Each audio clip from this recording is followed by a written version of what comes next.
Oke, halo semuanya. Di sini aku Sofia dan ada satu lagi Aziz.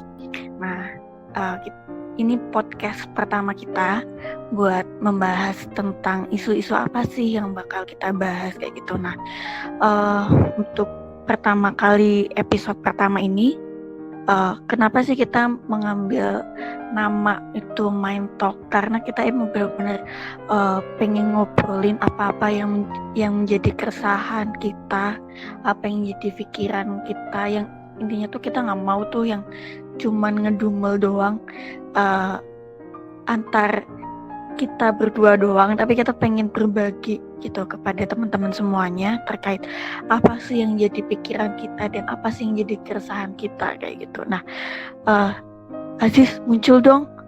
Iya. Oke. Nah, benar banget teman-teman. Jadi sebenarnya ini berangkat dari kayak kegelisahan kita sih. Jadi banyak hal-hal yang sebenarnya kita merasa gelisah dan itu akan lebih baik ketika ada hal-hal yang kita bisa kupas dari keilmuan kita, biar ya kita sama-sama terliterasi dan kita sama-sama nggak bingung di zaman yang tentunya serba bingungin ya teman-teman ya. Mana yang benar, mana yang salah, nggak ada yang tahu. Nah, maka dari itu ya aku sama Sofi coba untuk sharing sama teman-teman melalui media ini. Semoga kalian semua menikmati teman-teman. Oke, terus jadi episode yang bakal kita bawa sekarang ini apa nih? Nah, kita sekarang bakal ngomongin nih suatu topik yang kayaknya lagi happening ya akhir-akhir ini. Apa nih teman-teman? Apa tuh? Apa kira-kira kaitannya sama COVID? Kayaknya yang lebih sering dibahas orang-orang kan tentang COVID-19 tuh. Mungkin ada kaitannya kali ya terkait tentang COVID-19 ini. Tapi yang lebih spesifik sebenarnya kita mau bahas apa sih? Selain itu kita nggak akan ngomong soal kesehatan ya, karena kita bukan dokter, kita bukan ahli kesehatan. Kita cuma orang yang belajar komunikasi. Jadi kita nggak akan masuk ke situ. Nah, nanti daripada kita menyesatkan, lebih baik kita nggak ngomongin itu. Nah, iya. Jadi kita emang apa? Gimana nih? Nah, kita sekarang akan ngomongin hal-hal yang lagi happening nih, terutama di sosial media, di TV juga kemarin sempat rame tuh. Tahu nggak kira-kira? Oh, aku tahu yang terkait teori konspirasi. Nah, aduh. Bener banget. Jadi itu salah satu bahasan yang akan kita bahas. Jadi akhir-akhir ini kita marak dengar soal ini ya, soal maraknya teori konspirasi. Terus aku juga sempat lihat kan di apa namanya ada tuh punyanya Tirto kalau nggak salah, dari media Tirto itu dia bahas terkait bahwasannya YouTube yang konten YouTube-nya Deddy Corbuzier sama Yongli itu ternyata banyak misleadingnya, itu banyak informasi yang salah, dan itu tuh kalau misalnya orang itu nggak benar-benar terliterasi tuh kayaknya bakal benar-benar percaya deh kalau itu tuh emang benar-benar ada. Tapi ternyata waktu di cross check data sama Tirto tuh ternyata banyak salahnya. Nah itu kan jadi kayak kalau misalnya netizen atau orang-orang itu kayak kita nggak bisa cross check yang baik dan benar, wah kita bakal nganggep itu tuh informasi yang benar padahal itu informasinya salah. Nah ini kan benar-benar kayak jadi apa ya, permasalahan kan kayak gitu. Nah jadi kita akhir-akhir ini tahu teman-teman ya, sekarang ngerasa nggak sih banyak orang-orang yang mendadak menjadi ahli konspirasi? Wah banyak banget kayaknya. Nah sebenarnya ini juga menarik sih untuk diobrolin, karena sebenarnya sebelum COVID juga banyak loh kita dengar soal obrolan-obrolan semacam ini, soal teori konspirasi. Ingat gak dulu soal flat earth, bumi datar? Oh iya. Nah itu kan juga orang ngomongin itu memang landasannya juga sama soal teori konspirasi. Terus kamu mau bahas terkait landasan filosofisnya nih, katanya kamu mau bahas terkait landasan filosofisnya. Sempat kan kita ngobrol-ngobrol terkait sebenarnya tuh nggak ada hubungannya terkait teori konspirasi itu sama hal-hal yang filosofis kayak gitu. Nah menurut lu tuh gimana sih? Nah, eh gini, ini memang aku rasa perlu ya untuk diobrolin bareng-bareng gitu dan jadi sarana kita buat sama-sama belajar gitu. Jadi eh ada hal-hal yang sebenarnya aku agak resah sih dengan mencuatnya soal teori konspirasi ini belakangan. Karena ada tren yang kita bisa baca, entah itu di media sosial kita atau bahkan di obrolan bareng tongkrongan kita sama teman-teman kita, bahwa banyak yang kini merasa nggak percaya sama orang-orang yang memang punya keilmuan di bidangnya, dan banyak yang tiba-tiba merasa bisa menganalisis semua hal dengan melandaskan pada teori konspirasi. Nah, itu yang agak-agak menurutku berbahaya. Kayak cocok logi gitu ya maksudnya. Iya, jadi menganalisis berbagai hal tapi nggak punya landasan keilmuan, ya itu bahaya loh menurutku. Terus enaknya gimana kalau misalnya kita berpikiran hal yang sekiranya tuh yang nggak bahaya gitu? Menurut kamu tuh kayak gimana sih? Apakah kita tuh harus bahas dari apa sih landasan-landasan yang perlu kita bangun kayak gitu? Nah, yang simpelnya gini sih, ada bahas, memang kita bisa bahas yang sedikit filosofis ya, secara filsafat itu soal filsafat ilmu. Nah, aku rasa ini memang suatu hal yang kayaknya menjadi satu hal yang berat dibahas ya, tapi menurutku juga kita semua harus mulai belajar itu, karena dengan itu kita bisa menjadi paham dan bisa meliterasi diri kita sendiri tentang hal-hal yang kemudian kita bisa terima dan kita bisa menganalisis suatu realitas itu berdasarkan itu.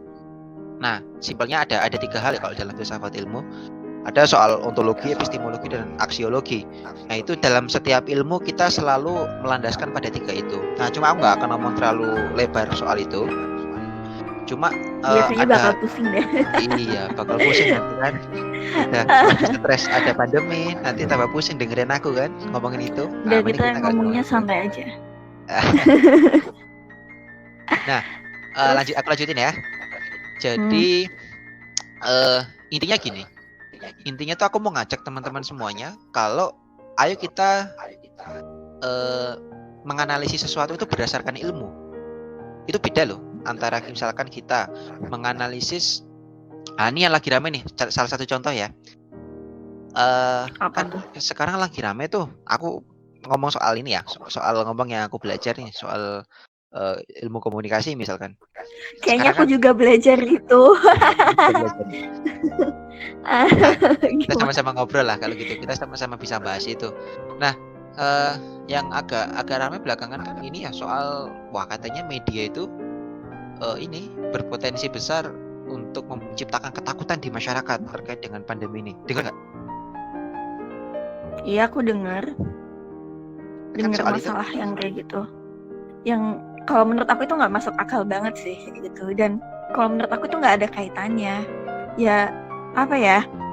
Bahkan itu kajian untuk mencocok logikan hal yang berkaitan dengan media itu kan kita harus tahu benar ya terkait teori-teori media yang sudah dilakukan oleh ilmuwan-ilmuwan komunikasi gitu terkait kajian yang kaitannya dengan film atau kajian dengan news atau pemberitaan dan kuasa media kayak itu.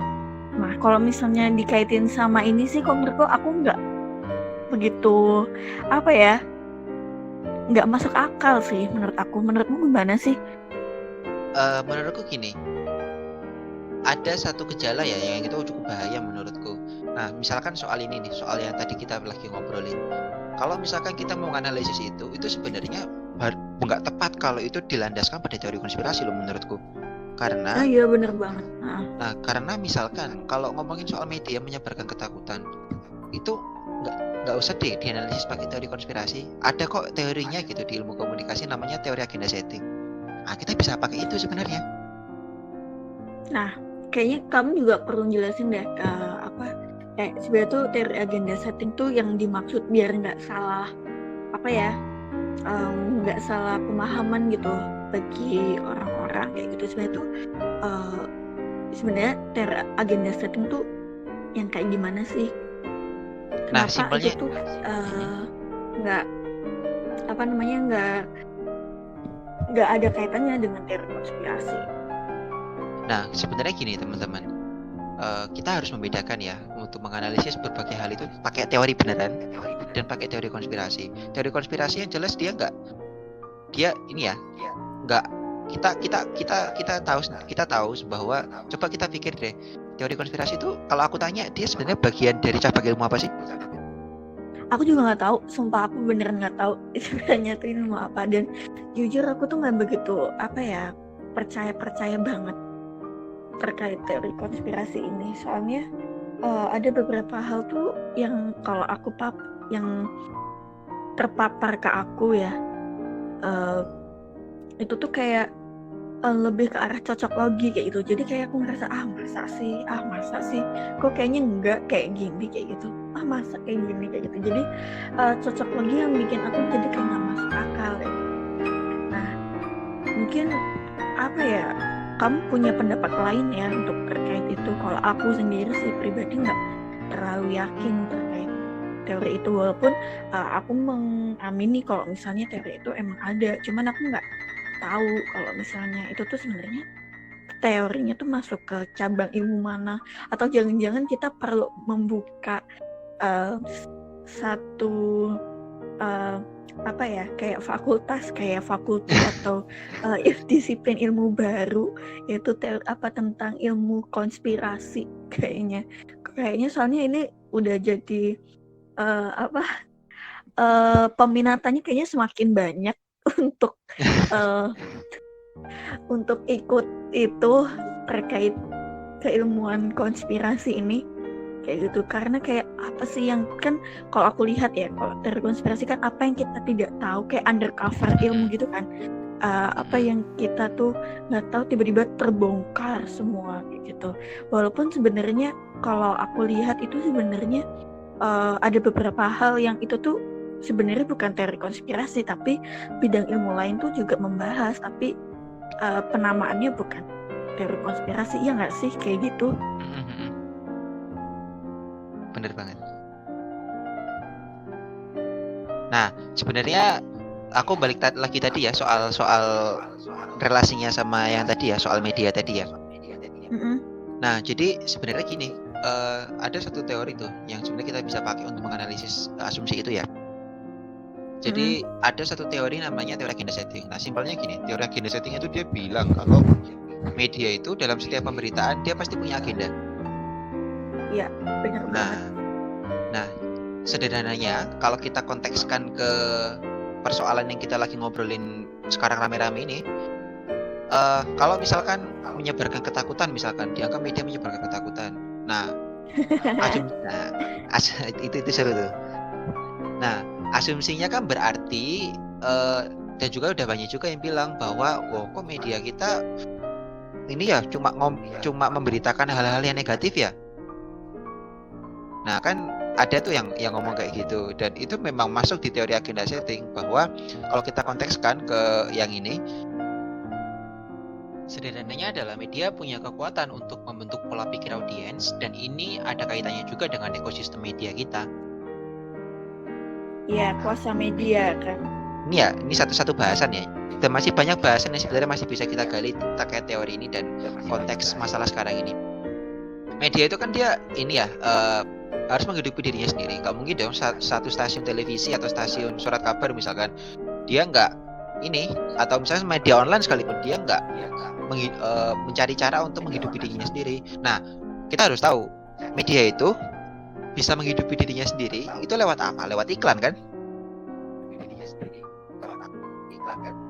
Nggak cuma iklan sih biasanya, kalau misalnya ada sponsor gitu.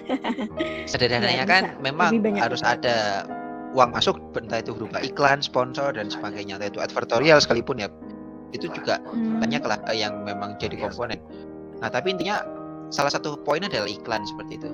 Nah konteks media online aja misalkan kita persempit. Kalau misalkan media online itu gini, media itu akan punya banyak iklan, itu diukur dari satu, yaitu dari trafficnya dia. Misalnya media A. Nah media A itu bakal masuk banyak iklannya kalau dia punya traffic yang cukup tinggi di situ. Nah, gimana caranya biar trafficnya tinggi? Dia harus banyak orang yang ngeklik media itu, at least berita-beritanya dia. Nah, biar orang banyak ngeklik berita-beritanya dia, maka kita nggak asing dengan namanya clickbait, ya kan? Nah, Iya, bener makanya banget biar clickbait. orang media bisa menciptakan satu berita yang cukup clickbait, dia harus punya judul yang bombastis. Ya makanya banyak media-media yang pakai judulnya yang wow kayak gitu.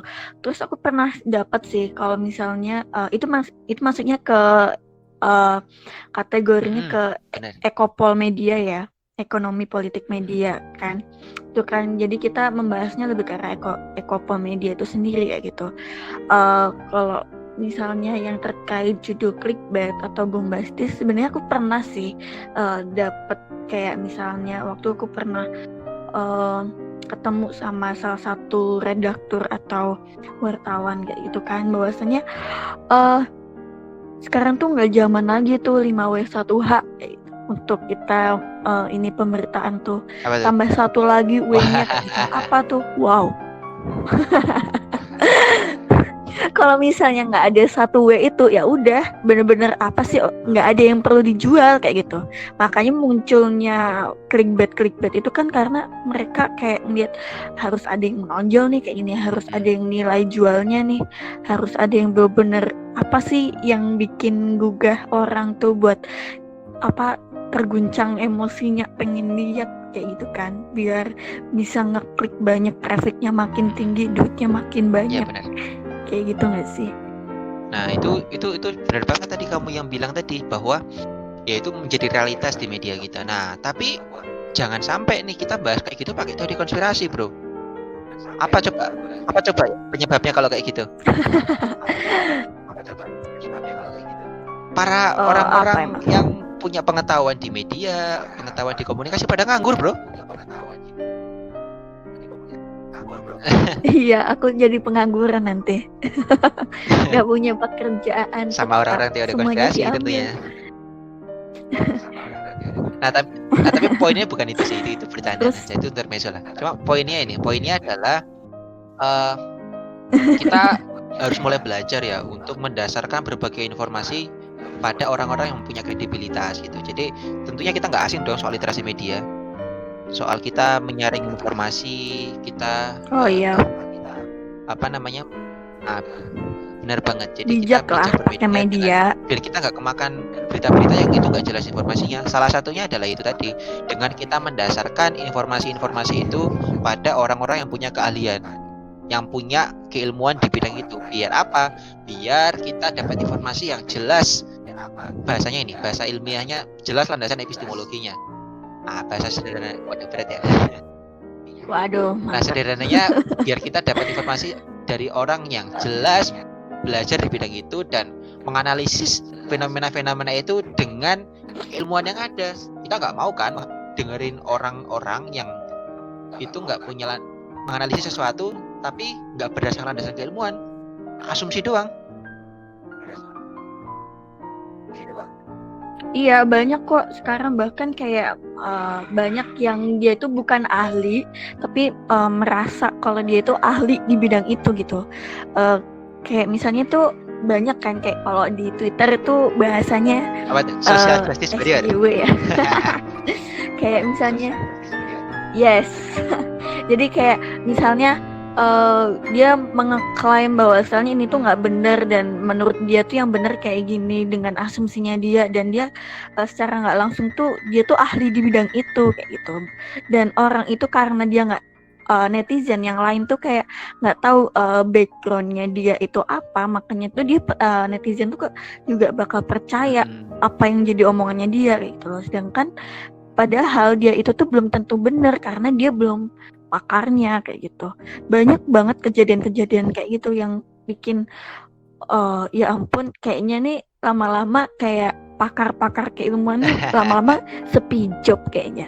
Karena orang tuh makin percayanya bukan pakar kayak gitu. Orang yang cuman banyak omong doang aja bisa dipercaya kayak gitu. Sedangkan yang cuman omong doang itu tuh belum tentu kebenaran informasi yang dia omongin itu Iya, tuh benar benar banget. atau enggak kayak gitu ya nggak sih? Aku ngerasa banyak Nah, hal yang ini kayak kayaknya gitu. ada yang harus kita bahas nih kalau ngomongin kayak gini kan. Kita sekarang bingung nih, banyak informasi masuk dan sebagainya.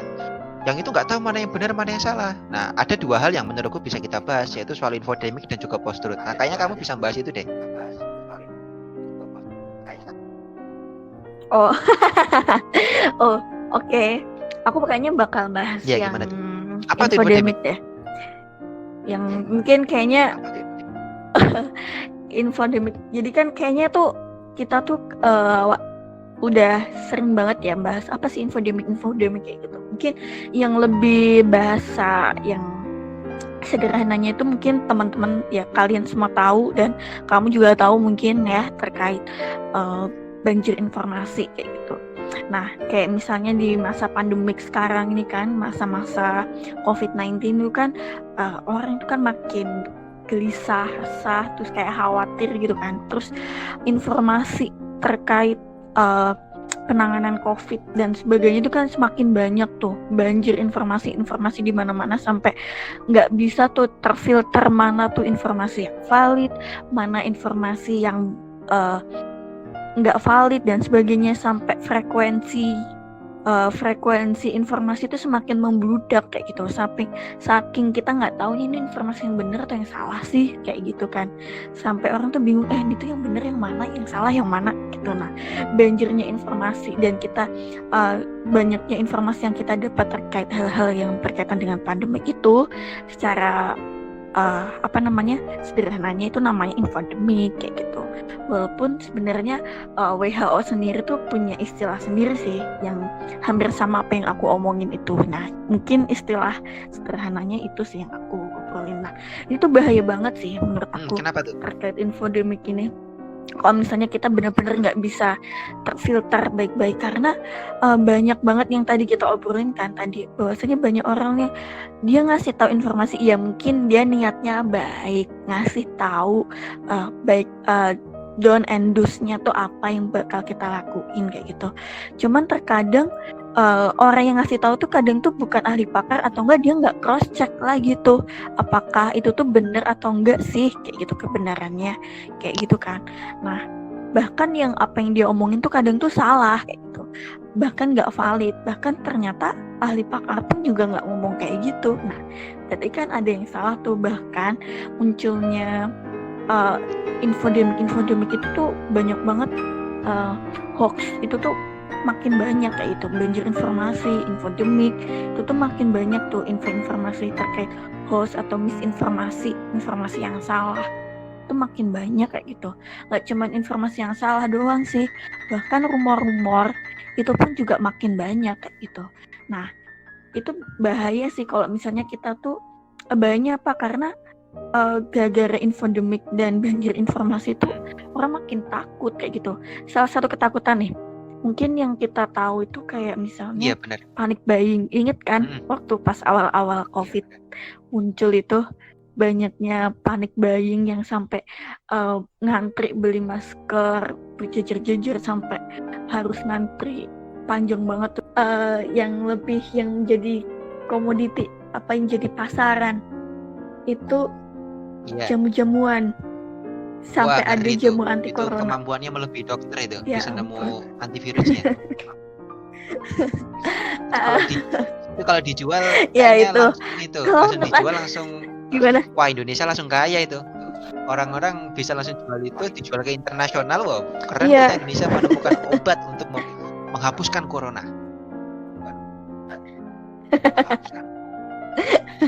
Padahal kan itu cuman ya asumsinya itu kan hanya meningkatkan imun tubuh biar tidak gampang terjangkit virus.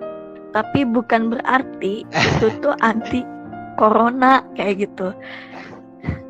Nah, itu nih yang menjadi misleading informasi yang salah yang biasanya kita dapat. Kayak gini-gini yang biasanya tuh kita tuh sering salah. Nah, jadinya kan bahaya banget kan kalau misalnya kayak gitu. Kayak yang benar yang mana kayak gitu, yang salah yang mana. Mungkin kan bisa nambahin tuh kayaknya ini kaitannya sama banjir informasi, infodemik terus post-truth itu juga bisa masuk sih. Iya, kayaknya. kalau menurutku Ya tadi nggak sih, soal menurutmu gimana? pandemi, soal infodemik tadi kamu udah jelasin banyak ya. Ya itu memang benar banget bahwa sekarang kita lagi banjir informasi dan kita nggak tahu mana yang benar mana yang salah. Nah, tapi ada satu hal juga yang berkaitan dengan itu, yaitu soal era post-truth. Nah, bahasanya adalah era pasca kebenaran. Nah, itu ngeri tuh. Dulu aku dengerin itu kayak wah nggak mungkin, tapi ternyata itu sudah menjadi kesadaran kita gitu, bahwa kita sekarang benar-benar nggak tahu mana yang benar mana yang salah gitu. Contohnya gini, sekarang kita banyak banget ya misalkan di WhatsApp, itu sering banget tuh. Jadi kayak banyak banget kita terima informasi broadcast misalkan di grup keluarga misalkan. Nah itu sumber katanya sih itu salah satu sumber hoax terbesar. Tapi nggak tahu sih, aku belum lihat risetnya gitu. Nah tapi kita mungkin udah biasa dengan hal kayak gitu. Nah jadi kita sekarang benar-benar nggak tahu informasi mana yang benar mana yang salah gitu. Itu sekarang saking banyak informasi yang masuk di kita. Nah kita sekarang berada di era kayak gitu dan maka dari itu penting banget buat tadi kita mendasarkan berbagai informasi itu dari benar-benar orang yang memang ahlinya gitu, orang-orang yang memang belajar di bidang itu. Biar apa? Biar kita bisa bertahan hidup dan bertahan untuk memilih informasi dan meliterasi diri dalam era banjir informasi dan juga post-truth. Nah, itu penting sih menurutku, Sof.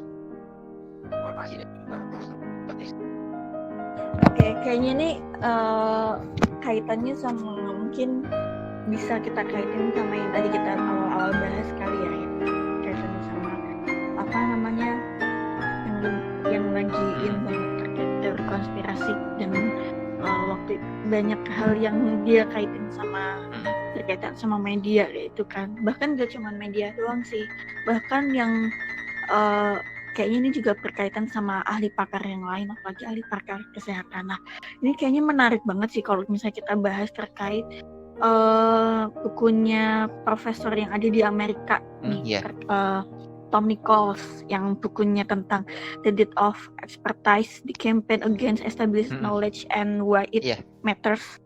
Itu nggak sih? Itu kayaknya bener-bener relevan banget sih terkait keadaan kita sekarang, terkait orang tuh sekarang udah percayanya sama orang yang banyak omong doang kayak itu dibanding orang yang udah punya ilmunya, yang udah jelas-jelas punya ilmunya kayak gitu. Itu pun juga makin sedikit peminatan untuk didengar. Iya nggak sih menurutmu? Nah, aku cerita dikit kalau gitu ya, apa yang di buku itu. Nah, jadi ini penting teman-teman. Ini ada satu buku yang menarik dan aku rekomendasiin buat teman-teman semuanya ya. Satu buku yang cukup relevan juga dalam era seperti ini, yaitu bukunya The Death of Expertise. Itu ditulis oleh salah satu profesor di Amerika Serikat, yaitu Tom Nichols, yang dia artinya ini ya, sederhananya dia menjelaskan soal matinya kebakaran. Nah itu aku pertama kali denger buku itu, judulnya wah kayak ngeri banget tuh. Tapi memang itu terjadi ternyata di keseharian kita. Kayak misalkan sekarang ini, bahwa banyak banget orang-orang yang bukan pakar kesehatan ngomongin soal kesehatan. Banyak banget orang-orang yang bukan pakar hubungan internasional tapi ngomongin soal politik internasional, politik global dan sebagainya. Nah, bahaya banget itu kalau iya, karena kalau semua orang tiba-tiba mendadak jadi ahli, ya terus kita harus pertanyakan, dia bisa ngomong kayak gitu analisisnya dari mana gitu loh. Apakah benar-benar dari keilmuan terkait? Kan itu bahayanya di situ gitu loh.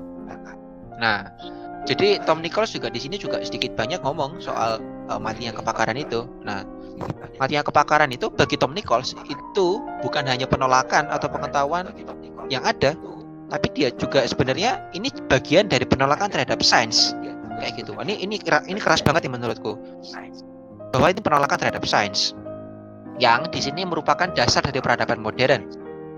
Nah, berbagai gejala itu Tom Nichols bilang itu bagian dari bahwa kita secara kronis kita skeptis terhadap otoritas dan memangsa takhayul. Ngeri nggak? Kita balik lagi ke zaman pas prasejarah kayaknya ya. Nah, itu banyak banget teman-teman. Nah, sekarang itu terjadi bagi Tom Nichols itu karena kita berada di satu dunia yang berorientasi soal informasi dan semua negara semua warga negara itu percaya diri sebagai ahli dalam segala hal. Nah itu ngeri tuh. Sekarang bisa jadi orang ahli dalam segala hal. Nah, kalau kayak gitu, mungkin nggak sih kira-kira orang jadi ahli dalam segala hal logikanya gitu? Dia belajar ilmu itu, apa dia bisa belajar semua ilmu itu dalam waktu yang singkat? Kan nggak mungkin. Logikanya gitu kan? Ya logikanya juga kayak terus buat Iya. apa kita sekolah, ya nggak sih? Kan terus kita kan tujuannya sekolah itu kan biar kalau misalnya nih kita udah jenjang lebih tinggi kayak misalnya kuliah, habis kuliah jenjang sarjana, terus kita lanjut lagi ke ranah yang lebih atas lagi kayak gitu, yang ranahnya lebih ke arah ke masternya itu lebih ke arah ranah-ranah riset dan sebagainya. Terus buat apa kita belajar sampai atas yang sampai udah sampai ke ranah apa bidang keilmuan kita tuh udah kelihatan nih kita tuh mau ngambil apa kayak gitu. Nah itu fungsinya buat apa kalau misalnya kita tuh kalah sama orang yang mengaku terkait dia itu pakar A misalnya, atau pakar kesehatan atau pakar COVID misalnya, tapi dari segi riwayat pendidikan pun ternyata nggak punya tuh riwayat terkait hal yang apa Iya, yang dia benar banget. omongin, ya nggak sih? Kan sekarang fenomenanya kayak Dan gitu banget. ini nih, Tom Nichols juga menariknya bilang soal teori konspirasi nih di buku itu. Nah, dia bilang kalau teori-teori Gimana tuh? konspirasi itu sangat menarik bagi orang-orang yang kesulitan memahami dunia yang rumit dan yang tidak memiliki kesabaran untuk penjelasan yang kurang dramatis. Kadang-kadang orang suka penjelasan yang dramatis. Ya bener banget, makanya orang lebih suka berita-berita yang bukan berita sih, kayak informasi siapa, konten sih tepatnya, konten yang kayak yang lebih merasuk ke jiwa. Iya nggak sih, bikin bergetar gitu nggak sih? Itu kejadian di kita. Dibanding yang cuman flatting informasi doang, kasih tahu ini bla bla bla yang aku bosenin banget. Itu juga penting. Nah, Nichols juga bilang bahwa teori-teori kayak gini ini menarik bagi aliran narsisme yang kuat. Dan ada orang yang akan memilih untuk percaya pada omong kosong yang rumit daripada menerima bahwa keadaan mereka sendiri tidak dapat dipahami, hasil dari masalah di luar kemampuan intelektual mereka untuk memahami atau bahkan kesalahan mereka sendiri. Jadi bisa jadi analisis itu ya muter-muter di situ aja, karena mereka menganalisis itu bukan berdasarkan keilmuan atau berdasarkan intelektualitas di situ. Nah ini yang bahaya di situ. Benar banget. Lebih Jadi banyak inilah asumsi bahaya ya. dari orang-orang yang mendadak menjadi ahli dari segala hal. Nah itu pentingnya. Nah kaitannya sama teori konspirasi yang tadi dari Tim Nichols ya, aku sempat baca juga nih dari bukunya Dennis McWiles. Mungkin kamu kayaknya juga tahu deh Dennis McWiles itu siapa, yang dia punya satu buku tentang teori komunikasi massa, judulnya Mass Communication Introduction. Itu tuh bukunya udah lama banget, tahun 1983 kalau nggak salah. Tapi itu buku keren teori yang masih dipakai sampai sekarang sih kayak gitu. Nah di sini ada pembahasan menarik sih terkait teori konspirasi yang dibahas. Jadi ada satu kayak apa ya, subjudul atau subbab gitu, dia membahas terkait teori konspirasi atau hegemoni gitu. Nah di sini dia membahas bahwasannya ada sedikit untuk apa ya, latihan imajinasi dia ngomongnya untuk ditemukannya sesuai dengan banyak temuan tentang konten teori kontrol sosial. Nah biasanya kan hal-hal yang berkaitan dengan teori konspirasi itu kan berkaitan sama kontrol sosial kan, kontrol sosial oleh elit atau kelas menengah ke atas kayak gitu kan. Nah ini kan lebih ke arah ya, mungkin ini kaitannya sama yang biasanya kita sebut dengan elit global kali ya. Nah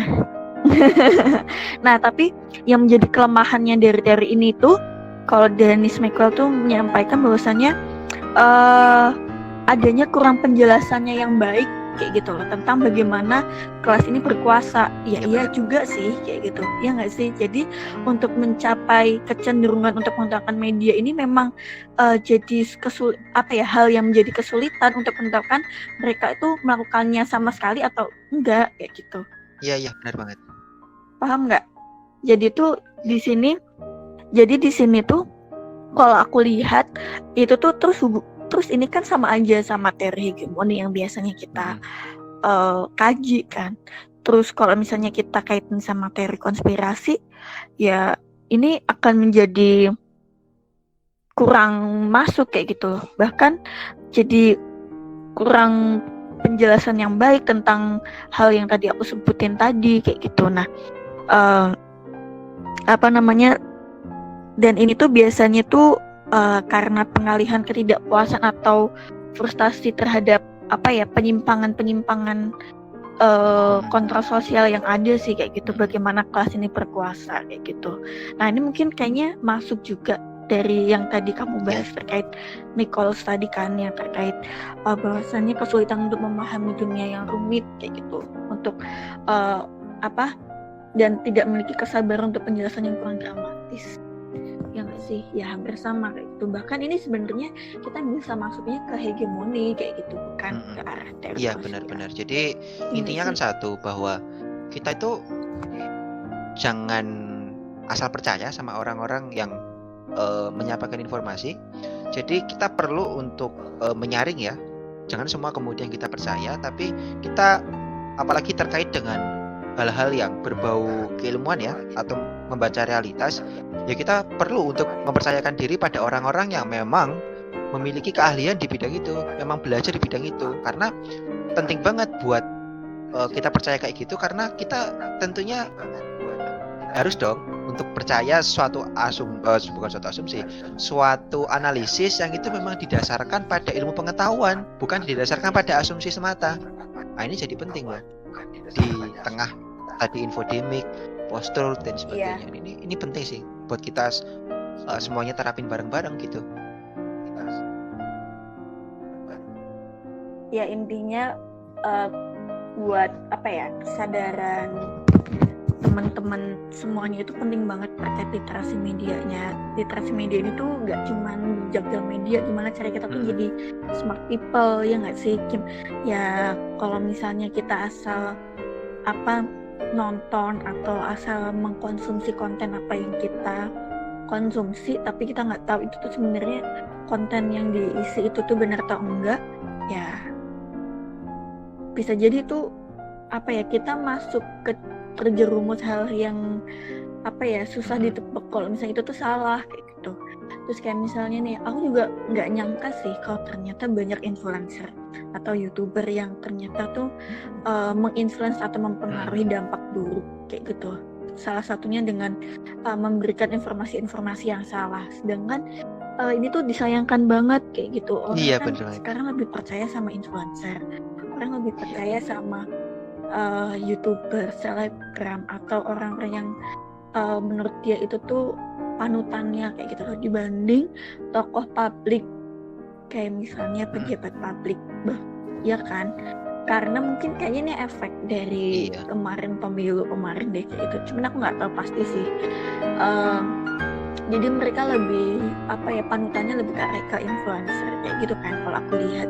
Tapi sebenarnya kalau aku lihat itu harusnya kalau misalnya influencer itu sadar, mereka itu tuh punya tanggung jawab yang besar tahu, karena secara tidak langsung mereka itu panutan. Ketika apa yang dia lakukan itu salah, ya orang itu bakal meniru apa yang dia lakukan itu salah, ya nggak sih? Kalau misalnya dia ngomong A, orang lain juga bakal ngomong A karena dia itu panutan, ya kan? Misalnya kayak kalau misalnya istilah sederhananya kayak misalnya kakak sama adik tuh. Terus kalau misalnya adik tuh punya panutan kakaknya, kalau kakaknya tuh ngakuin hal kesalahan dan itu ditiru sama adiknya, berarti itu salah siapa? Kakaknya. Iya kan, secara nggak langsung. Dan dia punya tanggung jawab kan untuk membenahi kesalahan yang sudah sampai ke adiknya kayak gitu. Kan ibaratnya kayak gitu. Ya benar banget. Nah makanya itu ya teman-teman, bahwa penting buat kita semua untuk memilih-milih informasi ya, memilah informasi mana yang layak kita dengarkan dan mana yang tidak layak kita dengarkan. Ya tadi sih kalau aku sederhananya tadi bahwa aku akan dengerin orang-orang yang memang punya kompetensi di bidangnya yang dia bicarakan. Nah, tapi ada salah satu fenomena yang cukup menarik nih, Sob. Jadi Apa tuh? akhir-akhir ini gini nih, karena sekarang di satu sisi juga banyak orang yang nggak percaya sama teori konspirasi yang ngomongin ya soal elit global, tapi banyak juga yang nggak dengerin loh pakar-pakar hubungan internasional yang ngomongin soal geopolitik, soal geoekonomi. Semua yang diomongin seakan-akan juga teori konspirasi. Ini bahaya loh. Ini juga bahaya teman-teman. Iya. Kenapa tuh? Kok Bahaya bisa gini. bahaya kalau menurut kamu? Jadi gini, nggak mesti juga. Aku bukan pakar HI ya, cuma aku mau literasi terkait dengan tadi ya fungsi epistemologi tadi, bahwa nggak semua analisis internasional itu teori konspirasi loh. Iya kan? Orang-orang HI itu memang belajarnya memang politik internasional gitu. Iya. Nah, tapi ada beda tentunya orang-orang yang menganalisis politik internasional dari orang HI sama yang menganalisis ini semua ya memang dari teori konspirasi yang nggak punya keilmuan di bidang itu gitu loh. Makanya tapi ini aku mau bicarakan juga di sini bahwa jangan juga tapi gara-gara teori konspirasi ini merebak kayak gini, jangan semua orang-orang yang ngomongin soal geopolitik, soal geoekonomi, orang-orang HI yang ngomongin soal misalkan dampak di terkait dengan virus corona ini, terkait dengan dampak geopolitik sama geoekonomi, dibilang itu juga teori konspirasi, nggak benar. Karena mereka jelas punya landasan keilmuan, dia punya dia melandaskan analisisnya pada studi hubungan internasional misalkan atau studi geopolitik, geoekonomi. Nah itu teman-teman. Jadi intinya kita harus membedakan siapa yang mengatakan. Kita harus membedakan apakah yang mengatakan itu memang memiliki keahlian di bidangnya. Kalau orang-orang yang bilang itu memang punya keahlian di bidang hubungan internasional misalkan, aku rasa itu layak untuk didengerin gitu. Nah itu jangan sampai salah kaprah juga di situ gitu.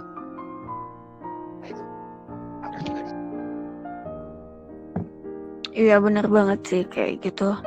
Jadi kita emang benar-benar harus paham ya. Bukan berarti gadget kita atau hal yang berkaitan sama teknologi digital ini tuh selain untuk mempermudah tuh ternyata juga mempersulit kita untuk memfilter mana yang baik sama mana yang enggak. Kayak misalnya yang tadi kita sebutin tadi kan sebelumnya, kayak gitu hal-hal yang bahaya. Kalau misalnya kita asal nelan makanan, misalnya kayak kalau misalnya kita asal makan apa yang kita makan di depan, nggak tahu itu tuh ada racun atau enggak, kayak gitu kan. Itu kan juga bahaya kayak gitu. Kita emang perlu ngefilter, makanya emang literasi media tuh emang bener-bener penting banget sih. Sepakat aku itu. Nah itu tadi ya cara kita memfilter. Kalau aku sih gitu, kita menganalisis siapa yang mengatakan dan apakah orang yang mengatakan itu punya keahlian keilmuan di bidang itu. Nah itu penting sih. Tadi landasannya jelas karena tadi apa dikatakan Tom Nichols misalkan, atau tadi misalkan dikatakan sama Mark Walsh ya, itu juga penting sih buat kita jadi landasan gitu. Iya benar banget. Apalagi kalau aku sih sepakatnya sama yang bukunya Tom Nichols tadi ya, terkait matinya kepakaran terkait. Ya itu kan kaitannya yang benar-benar kaitannya sama karang sih kayak gitu. Terkait bahwasannya orang tuh bisa kok Di segala hal. jadi pakar Keren ya? tanpa Nggak dia sosial, harus belajar. Iya, nggak sosial. Aku juga mau kalau kayak gitu. Sains misalkan, keren banget ya orang bisa menguasai berbagai hal gitu kan? Apa tuh kiat-kiatnya? Juga pengen belajar kayak gitu.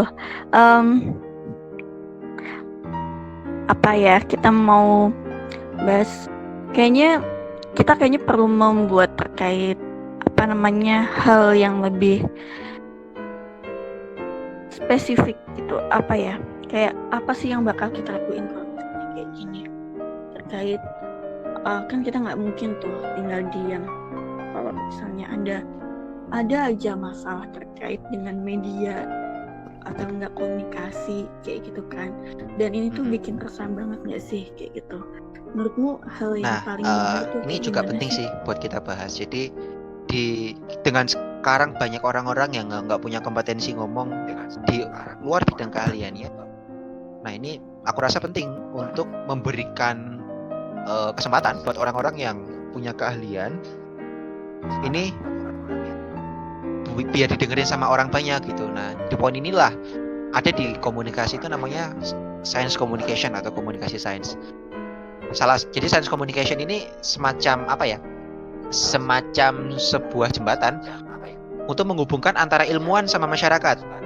Jadi gimana caranya masyarakat mendapatkan informasi dari pakarnya dan pakar-pakar ini memiliki kemampuan untuk kemudian bisa ngomong sama masyarakat luas untuk mengedukasi. Dan ini Ya itu juga ada di bukunya Tim Nah. Nikos kalau nggak salah aku baca. Kalau misalnya ada pemutusan komunikasi antara orang awam sama orang yang ahli pakar, makanya terkait kematian kepakaran itu muncul. Nah, aku nyambung lagi soal yang tadi kita bahas bahwa di poin ini juga penting ya supaya masyarakat dapat informasi yang akurat dari ahli-ahlinya langsung, dan ahli-ahli ini juga punya semacam cara untuk kemudian ngomong sama masyarakat langsung untuk mengedukasi. Nah, salah satu yang cukup positif kita lakukan di tengah ini positifnya dari teknologi itu adalah sekarang semua orang bisa ngomong di YouTube dengan gampang gitu loh. Nah, ini juga bisa menjadi satu platform untuk memfasilitasi ahli-ahli tadi supaya bisa mengedukasi masyarakat. Nah, salah satu yang patut kita apresiasi adalah Dr. Tirta dalam hal ini. Iya sih, itu aku ngikutin juga terkait Dr. Tirta, dan banyak juga orang yang ngikutin. Jadi influencer dalam hal ini kan Dr. Tirta punya kemampuan untuk menginfluence orang ya, untuk memberikan informasi ke orang, edukasi ke orang. Dengan beliau yang punya keahlian di bidang kesehatan sebagai dokter ya, jelas dong kita nggak ragukan kepakarannya lagi kan gitu. Nah, maka ini juga satu hal yang positif. Jadi kita jadi memiliki sumber untuk memperoleh informasi-informasi yang akurat tentang kesehatan. Nah, ini aku rasa perlu diperbanyak orang-orang seperti Dr. Tirta atau orang-orang yang misalkan pakar-pakar hubungan internasional lah. Ayolah ngomongin soal soal isu-isu yang sekarang lagi dibahas sama masyarakat sekarang, misalkan soal kajian-kajian hubungan internasional terkait dengan COVID misalkan. Ya, kita perlu untuk dengerin orang-orang HI buat ngomongin kayak gitu loh. Karena akan lebih jelas informasinya gitu. Biar orang nggak lagi dengerin teori konspirasi, tapi dengerin memang orang-orang yang memiliki keahlian di bidang itu. Aku rasa itu perlu diperbanyak sih. Ya, benar, sepakat banget. Iya, benar banget. Mungkin kayaknya kita perlu kayak membahas closing statement kita ya untuk mengakhiri perbincangan kita yang kayaknya udah lama banget kita bahas ini, hampir sejam. Kalau dari aku sendiri, nanti kamu juga bakal bilang closing statement. Kalau dari aku yang penting itu adalah kita harus tahu informasi konten apa yang kita dapatkan itu tuh benar atau enggak. Kalau misalnya yang penting banget itu check and recheck deh kayak gitu minimal. Atau enggak kita bisa literate nih, apakah influencer yang kita tonton atau yang kita konsumsi kontennya itu tuh beneran informasi yang yang emang itu tuh bermanfaat atau enggak sih, atau ini tuh bener atau enggak sih. Kita emang bener-bener harus cross check sih kayak gitu. Kalau itu aku standing point-nya itu. Kalau aku sih kamu gimana? tadi aku sepakat juga sama yang kamu bilang. Kalau aku standing point-nya gini, yang semacam closing statement ya dari apa yang tadi kita ngelantur ngomong ke sana kemari. Nah, jadi kalau aku sih sederhana ya. Jadi di tengah sekarang infodemik kayak gini, sekarang banjir informasi sedemikian rupa, cara biar kita bisa memilih informasi yang benar itu gimana? Ya tadi, kita cari tahu sumbernya, siapa yang ngomong, orang yang ngomong itu punya keahlian di bidangnya atau enggak. Kalau punya keahlian di bidangnya, aku rasa kita layak untuk mendengarkan gitu. Dan kalau enggak, ya kita perlu was-was ya. Artinya kita perlu memfilter informasi itu benar atau enggak. Karena analisis untuk dari suatu informasi itu kan penting ya. Nah, ini analisis yang memang akurat itu disampaikan oleh Iya. orang-orang yang memang belajar di bidang itu. Nah, ini aku rasa jadi poin yang penting sih untuk kita dengerin informasi dari orang yang memang memiliki keahlian gitu. Dan kalaupun memang kita mau menyebarkan informasi misalkan, ya nggak masalah. Tapi sebarkan informasi itu memang dari sumber yang jelas dan memang dari orang-orang langsung yang ngomong soal keahliannya itu. Jangan sampai kita menyebarkan informasi dari sumbernya orang-orang yang nggak punya keahlian di bidangnya. Itu aku rasa penting sih untuk kita menerapkan itu. Oke, berarti intinya kita harus akurasi data ya. Benar. Apakah itu data valid banget. atau enggak? Ya nggak sih?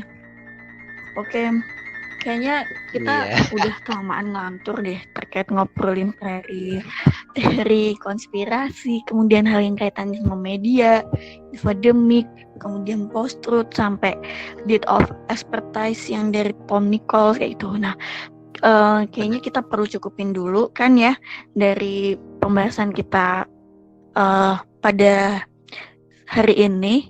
Dan mungkin kayaknya kalau misalnya teman-teman semua ada komen atau tanggapan lain, boleh kok teman-teman buat komen di kanal yang kami sediakan di bawah ini kayak gitu, silahkan.